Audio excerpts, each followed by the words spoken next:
오늘의 주요 뉴스입니다. 6월 경상수지가 2달 연속 흑자를 기록했습니다. 국제유가 오름세 등 대내외 불확실성의 하반기 전망은 불투명한 상황입니다. 예금금리가 4%대까지 상승하며 예적금 상품을 찾는 사람들이 늘고 있습니다. 하지만 대출금리도 함께 오르며 대출자들의 부담도 커지는 모습입니다. LG 에너지솔루션이 중국에 배터리 재활용 합작법인을 설립합니다. 이 자원 선순환을 통해 핵심 원재료를 안정적으로 공급받을 수 있을 것으로 기대됩니다. 식의약품 분야 중소기업계가 불필요한 규제를 풀어 성장의 기회를 달라고 목소리를 높였습니다. 정부는 규제 개혁에 적극적으로 나서겠다고 약속했습니다.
여러분 안녕하십니까? 센 경제라이브 시작합니다.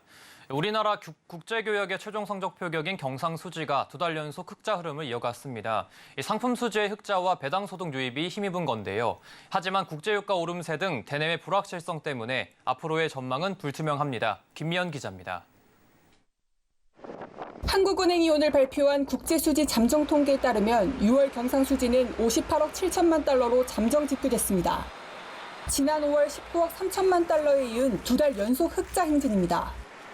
경상수지에서 대부분을 차지하는 상품 수지가 39억 8천만 달러 흑자를 나타낸 것이 주요 원인으로 꼽힙니다. 1년 전보다 승용차 수출이 60% 넘게 늘며 상품 수지 개선을 견인했습니다. 또 국내외를 오간 임금과 배당 등을 나타내는 본원 소득 수지도 배당 수입 증가로 흑자 규모가 48억 5천만 달러에 달했습니다. 당초 여러 경제기관에서 상반기 경상수지 적자를 나타낼 것으로 전망했던 점을 감안하면 당초 우려에 비해서는 양호한 실적을 거둔 것으로 평가. 한국은행은 이런 흐름이 계속되면서 7월 경상수지도 흑자를 기록할 것으로 전망했습니다. 다만 본격적인 흑자 돌입이 시작됐다고 보긴 아직 어렵다는 평가가 나옵니다. 상품 수지가 최근 석 달 연속 흑자를 기록하곤 있지만 수출보다 수입이 더 줄어든 불황형 흑자란 점 때문입니다. 수출은 1년 전보다 55억 5천만 달러 줄었으며 수입은 에너지 가격 하락으로 56억 9천만 달러 줄면서 수출보다 더 큰 폭으로 축소됐습니다. 즉 석유료 하락으로 인한 수입액 감소가 컸다는 뜻으로 최근 상승세인 국제 유가를 고려하면 하반기 수입액은 다시 커질 수 있다는 우려가 나옵니다. 여기에 중국 등 주요국 경제 회복 속도와 IT 경기 개선 시점 등 다른 대외 여건도 불확실성이 큰 상황. 때문에 한국은행은 기존에 전망한 올해 경상수지 240억 달러 흑자 달성 여부를 예단하기 어렵다고 진단했습니다. 서울경제TV 김미연입니다. 최근 예금금리가 4%대까지 상승하며 예적금 상품을 찾는 사람들이 늘고 있습니다. 하지만 대출금리도 함께 상승해 차주들의 부담도 커지고 있다고 합니다. 김수빈 기자가 전해드립니다. 기준금리가 4차례나 동결됐음에도 은행들의 예금금리는 오르고 있습니다. 최근 들어 미국 국채금리가 급등하고 새마을금고 사태로 은행채 금리가 상승하면서 은행들의 조달 비용이 증가했기 때문입니다. 오늘 은행연합회에 따르면 5대 은행의 주요 정기예금 상품금리는 3.50에서 3.85% 수준으로 4%대를 넘보고 있습니다. 전월보다 상하단이 모두 0.05%포인트 증가한 수치입니다. 실제 4%를 넘어서는 상품을 출시한 은행들도 많습니다. 5대 시중은행 중에서는 우리은행이 유일하고 SC제일은행과 SH수협은행, 그리고 BNK 부산은행 등에서도 연 4%가 넘는 상품을 출시했습니다. 이 금융권에서도 고객 잡기를 위해 고금리 특판들을 쏟아내고 있습니다. 신한카드는 지난 1일 우체국과 연최고 10.15% 금리를 받을 수 있는 상품을 선보였고 새마을금고에서 선보인 연 7.7% 적금은 이틀 만에 완판된 바 있습니다. 예적금 금리가 오르자 시중 자금들도 은행으로 몰리는 추세입니다. 실제 지난달 말 5대 시중은행의 정기 예적금 잔액은 한 달 만에 11조 원 가까이 불어났습니다. 하지만 예금 금리가 오르면 대출 금리도 오를 수밖에 없는 구조입니다. 예금 금리는 주택담보대출의 변동금리의 준거금리인 코픽스에 반영되는데 벌써 2개월 연속 상승하고 있습니다. 예금 금리가 오르는 추세에 따라서 갈 수밖에 없는 것 같은데요. 언제까지 이어나갈지는 시장 상황에 달려있긴 한 건데 어쨌든 예금 금리가 계속 오르는 상황이면 대출 금리도 오를 수밖에 없는 거죠.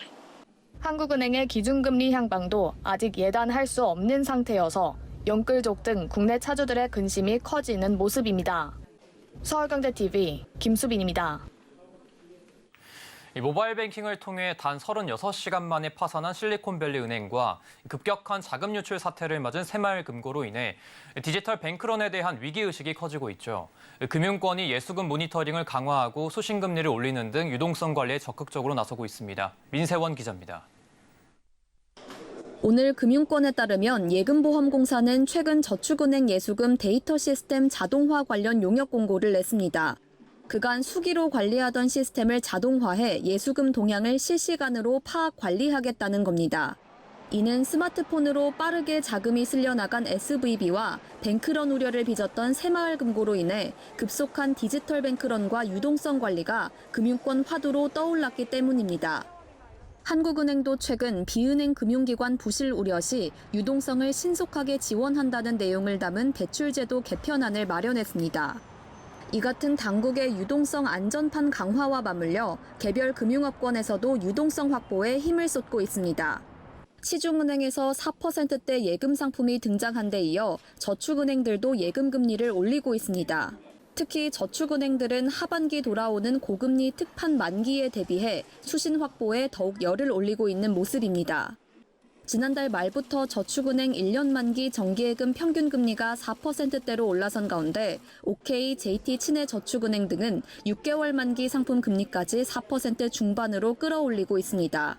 새마을금고도 지난달 7.7% 특판 상품을 판매했으며 이달에도 5%대 특판을 내놓으며 적극적으로 자금을 모으고 있습니다. 언제든지 이 불안감이 확산이 돼서 뱅크런 현상이 발생할 수가 있고 그것에 대비해서 고객들을 붙잡아 놓기 위해서는 예적금 금리를 더 높게 제시할 수밖에 없는 상황입니다. 급속한 디지털 전환과 부동산 PF 부실 우려 등 금융 안정 위협 요인들이 늘어나는 가운데 금융사들의 안정적인 유동성 확보 관리의 중요성이 점점 커지고 있습니다. 서울경제TV 민세원입니다. LG 에너지솔루션이 중국에 배터리 재활용 합작법인을 설립합니다. 이 자원 선순환을 통해 핵심 원재료를 안정적으로 공급받을 수 있게 됐는데요. 박세아 기자입니다. LG 에너지솔루션이 중국 저장성 화유코발트 본사에서 배터리 재활용 합작법인 계약을 체결했습니다. 합작법인은 배터리 생산 과정에서 발생하는 폐기물인 스크랩과 수거된 폐 배터리 등에서 핵심 원재료인 니켈, 코발트, 리튬 등을 추출하게 됩니다. 중국 장쑤성 난징시, 저장성 취저우시에 각각 스크랩을 처리하고 폐 배터리를 가공하는 전처리 공장, 재활용 메탈을 처리하는 후처리 공장을 세운다는 계획입니다. 올해 공장 건설에 들어가면 내년 말쯤 가동할 것으로 전망됩니다. LG엔솔은 자원 선순환을 통해 핵심 원재료를 안정적으로 공급받을 수 있을 것으로 기대하고 있습니다. 이번 합작법인 설립 체결로 중국 내에서 배터리 전 생애주기를 관리하는 자원 선순환 체계 기반을 마련했다고 볼 수 있는데요. 배터리 재활용 시장에서 다양한 기업들과 협력을 확대해서 안정적인 배터리 공급망을 구축해 나가려고 합니다. LG엔솔은 향후 배터리 재활용 시장에서 신사업 기회를 모색해 ESG 경영 기반 자원 선순환 체계를 구축해 나간다는 전략입니다. 이를 위해 2027년까지 미국, 폴란드, 아시아 등 주요 생산 거점에서 밸류체인을 구축하고 배터리 재활용 사업 분야에서 협력을 확대한다는 계획입니다. 서울경제TV 박세아입니다. 식약품 분야 중소기업이 규제 개혁을 호소했습니다. 이 불필요한 규제를 풀어 성장의 기회를 열어달라는 건데요. 오유경 식품의약품안전처장이 중소기업을 위해 규제 개선에 나서겠다고 화답했습니다. 윤혜림 기자입니다. 정부가 식품의약품업계를 위해 불필요하거나 중복되는 기준을 개선하는 등 지원을 확대하겠다고 밝혔습니다. 규제의 핵심이야말로 정부가 예산 한 푼 안 들이고 중소기업을 지원하는 가장 좋은 방법이라고 생각합니다. 국민 건강과 직결된 문제는 신중하게 해야 하지만 신속하게 처리할 부분들은 최대한 전향적이고 빠르게 처리해 주는 것이 오늘 중소기업중앙회가 오유경 식품의약품안전처장을 초청해 중소기업인 간담회를 열었습니다. 식약처는 올해 식이약 규제혁신 2.0을 통해 5개 분야의 과제를 발표했는데 그중 불합리한 규제 정비 분야의 일환으로 이번 자리를 마련한 겁니다. 이날 제약, 김치, 화장품 등 식이약품 중소기업계는 업계 발전을 위한 현안 과제 10건을 건의했습니다. 식품업계는 식품 표시 기준 변경 최소화와 유예기간 연장, 해썹 인증 취득 유지 부담 완화를 위한 교육 지원 확대 등을 요구했습니다. 의약품업계는 품목 허가 기준으로 인한 어려움을 호소하며 위탁제조 의약품의 제조 품질 관리 기준 평가 시 중복 자료 제출 개선 등의 목소리를 높였습니다. 최근 바이오 의약품 수출액이 3조 6천억 원을 넘기며 역대 최고치를 경신하는 등 식이약품 수출 증가세에 오유경 식약처장은 규제 개선에 적극적으로 나서겠다는 입장입니다. 오늘 오전에 국무회의에서 식품의약품의 규제가 혁신법이 심의 의결된 날입니다. 식약처는 규제가의 인력을 양성하면서 중소기업, 산업의 발전은 단단하게 지켜주는 그러한 목표를 가지고 매진하고 있습니다. 서울경제TV 윤혜림입니다.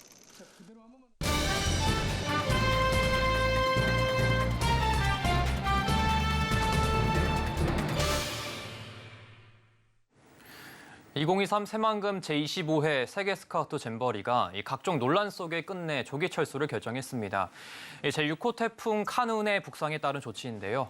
최악의 잼버리라는 오명을 벗기도 전에 행사가 조기 종료되며 토탈푸드 서비스 공식 후원사로 선정됐던 아오홈 역시 잼버리 후폭풍을 피할 수 없을 것으로 보입니다.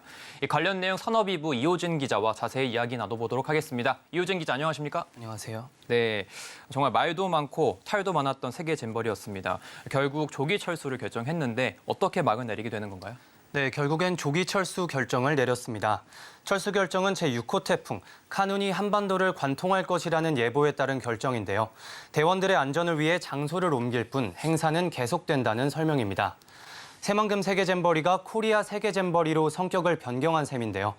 이에 따라 오늘 3만 7천여 스카우트 대원들이 전국 각지에 마련된 숙소로 돌아갔습니다. 숙소는 정부기관과 공공기관, 금융기관, 기업체, 종교시설의 연수원 위주로 구성됐고 대학교 기숙사도 많은 부분을 차지하는 것으로 전해졌습니다. 숙소에 대한 비용은 정부가 각 지방자치단체와 협의해 나중에 사후 정산할 예정인데요. 전국으로 흩어진 스카우트 대원들은 오는 11일 서울에서 열리는 K-팝 콘서트를 보기 위해 다시 한번 서울에 집결한 뒤 다시 숙소로 돌아갈 예정입니다. 이후 12일 잼버리 폐막 이후 귀국하게 될 것으로 보입니다. 근데 이 세계 잼버리 축제가 행사 초반에 미숙한 운영으로 많은 비판에 휩싸였잖아요. 이 각층에서 그래도 전폭적인 지원을 하면서 행사가 안정세에 좀 접어드는 모습을 보였는데 이렇게 조기 철수가 결정되면서 실수를 좀 만회할 기회를 잃은 것 같기도 하거든요. 네, 맞습니다. 정말 안타까운 상황이 아닐 수 없는데요. 세계잼버리는 행사 첫날부터 이 폭염에 대한 미숙한 대비로 인해 온열 질환자와 코로나 환자가 속출하는 등 부실한 운영으로 전 세계적인 비판에 휩싸였습니다. 배수 시설이 부족해 야영장 곳곳에서 무릉덩이가 발견됐고 이 무릉덩이 위에 세워진 텐트가 발견돼 빈축을 사기도 했습니다.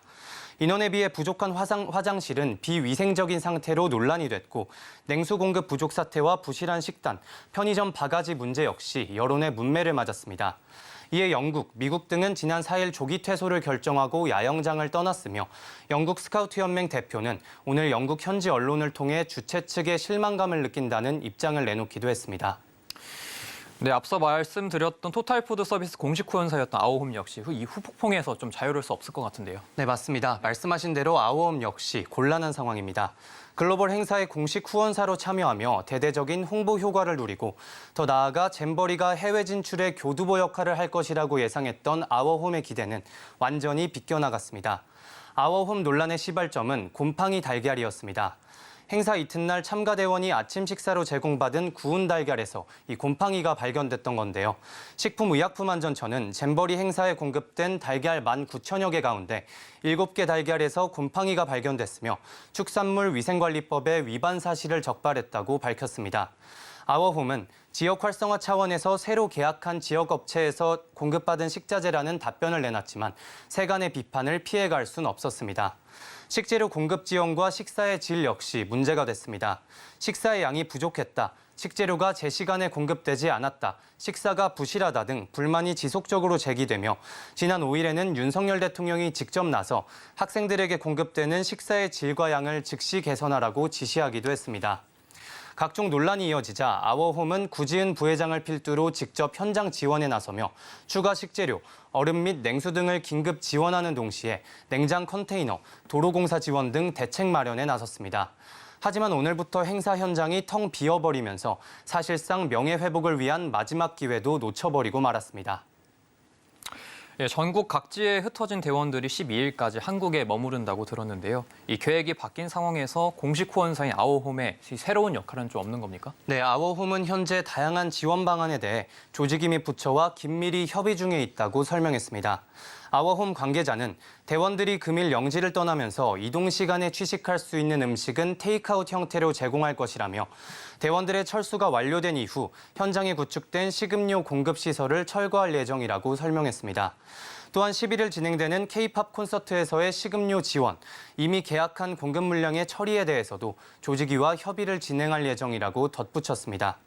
오랜 기간 동안 준비했던 국제 행사지만 기대했던 홍보 효과는커녕 최악의 잼버리라는 오명만 남은 채 행사가 종료될 상황이라 구지은 부회장의 경영 능력 역시 도마 위에 오를 것으로 보입니다. 새만금 잼버리의 국내 개최는 지난 2017년 8월 아제르바이잔에서 열린 세계 스카우트 총회에서 결정됐으며 아워홈은 지난 4월 공식 후원 협약 체결 사실을 알렸습니다. 구 부회장은 행사 전 새만금은 직접 방문해 식음 서비스 관련 회의를 진행했고 현장을 점검하는 등 잼버리 준비 전면에 앞장섰지만 폐막 이후 후폭풍을 대비해야 하는 상황에 놓였습니다. 수많은 기업들의 잼버리 긴급 지원도 아워홈에겐 달갑지 않았습니다. 위기를 직접 극복해내는 모습을 보여주지 못했을 뿐더러 너무 많은 기업들이 지원에 나서자 공식 후원사라는 상징성 역시 상대적으로 반감된 측면이 컸습니다. 구 부회장의 해외 시장 공략 드라이브에도 차질이 생길 것으로 보여집니다. 구 부회장은 올해 전체 매출 중 해외 법인 매출을 10%에서 30%까지 올리겠다는 계획을 밝히며 뉴 아워홈을 향해 나아가야 한다고 강조했습니다. 아워홈의 경영권 내홍 속 세계 잼버리 후원이 악수가 돼버린 지금 구지은 부회장에겐 분위기 반전이 절실해 보입니다. 네, 세계 잼버리 조기 종료와 공식 후원사 아워홈에 관해 이호진 기자와 짚어봤습니다. 감사합니다.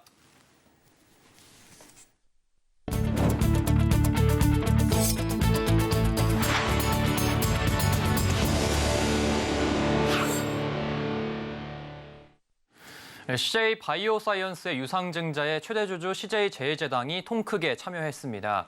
CJ 바이오사이언스는 이번 유상증자를 통해 약 450억 원의 자금을 확보할 예정인데요.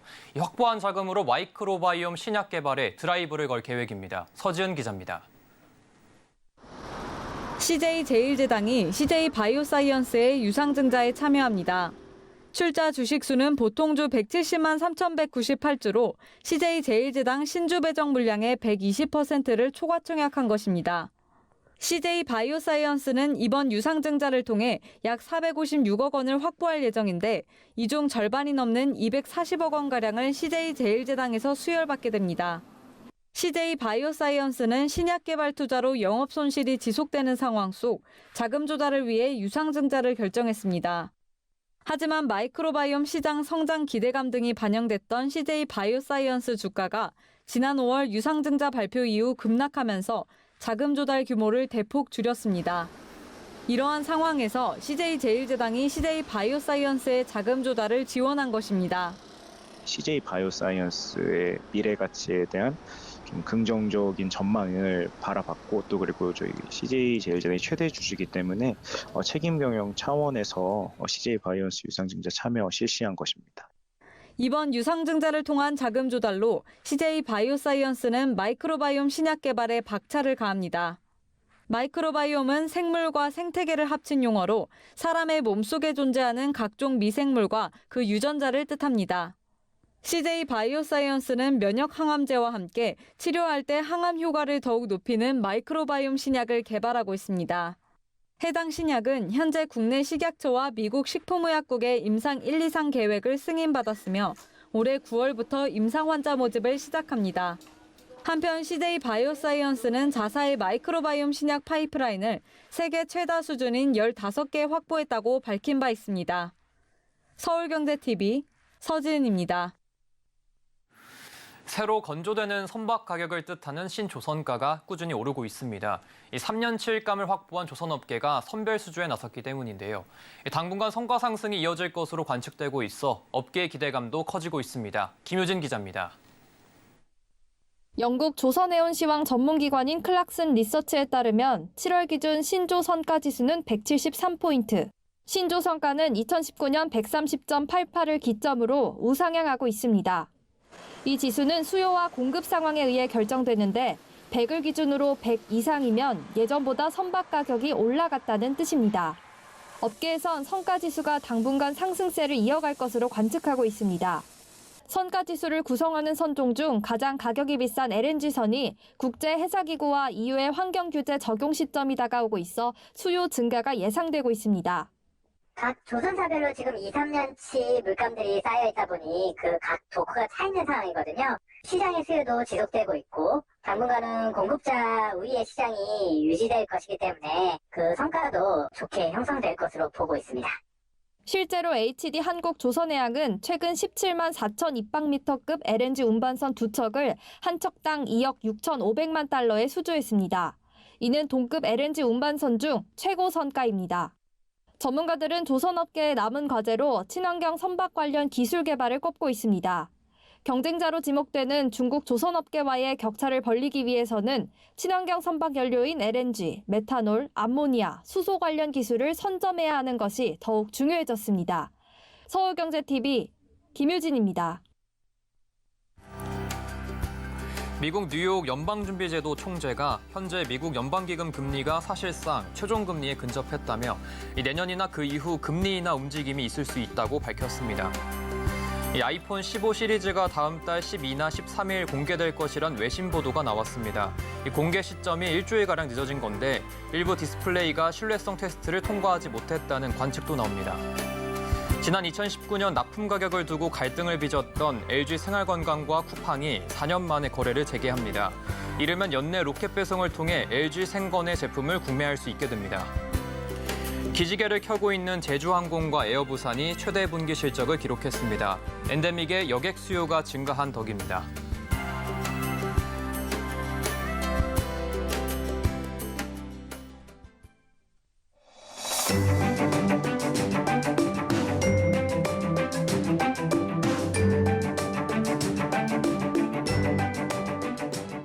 안녕하세요. K웨더 라이프스타일 예보 박유라입니다. 태풍 카눈이 강의 세력을 유지한 채 일본 가고시마 남쪽 부근 해상에서 북상하고 있습니다. 모레 새벽에는 서귀포 동쪽 해상으로 진입하겠고요. 오후에는 충주 남쪽 육상을 지나 글피 새벽에는 서울 북동쪽 부근 육상을 관통하겠습니다.